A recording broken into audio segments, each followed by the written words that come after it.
My name is Kimberly LeBlanc. I'm the director of the Undiagnosed Diseases Network Coordinating Center at Harvard Medical School, and I am a genetic counselor as well.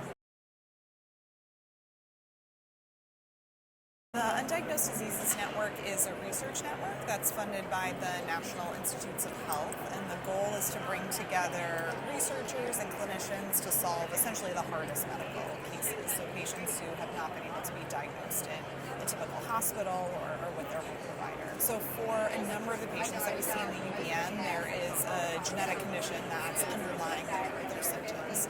Genome sequencing and advanced genomic technologies are a huge component of what we do in the UDN and how we're able to provide definitive diagnoses to patients and families. So the genetics knowledge that I was able to get as part of my genetic counseling training, as well as working directly with patients and families, has been crucial to my role and to the functioning of the UDN.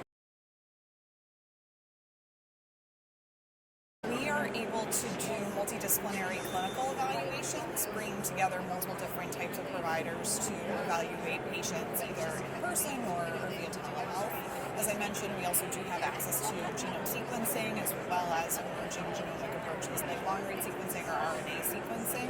So especially for patients who have exhausted their clinical options, have had all of the testing that they could get in a typical hospital setting, the UDN is a great resource to be able to find answers and figure out really what is underlying these conditions.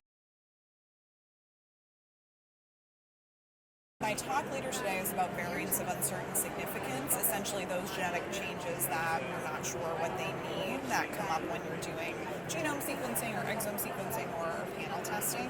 This is common in the UDN, but also common in a clinical setting. My talk later today is about different strategies that we use in the UDN to be able to identify, are these variants disease-causing, or are they just benign changes that are not impacting a patient's symptoms? Especially as we hopefully will see genetic testing just continue to increase in the future, resolving these variants, figuring out what do all these genetic changes mean will be increasingly important. So hopefully the audience today will better understand what are the different approaches and techniques that they can use to resolve variants, as well as the importance of research as part of this process. Oftentimes we do need to do either organism studies or RNA sequencing to figure out what impact is an individual variant having on the patient and their symptoms. I will be highlighting a few case examples in my talk too of basically cases from the UDN where there were variants that were identified through sequencing. We were able to both use publicly available data as well as research approaches like model organism work, RNA sequencing, to better understand the function of that change and what was going on. That led to diagnoses for UDN participants as well as patients outside of the UDN.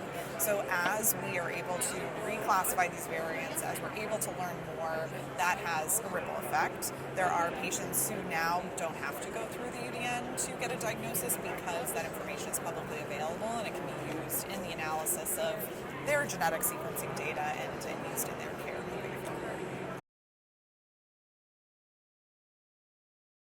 So first, it is an individual choice. Some people would prefer not to know what's going on or what their risk is of developing a disease.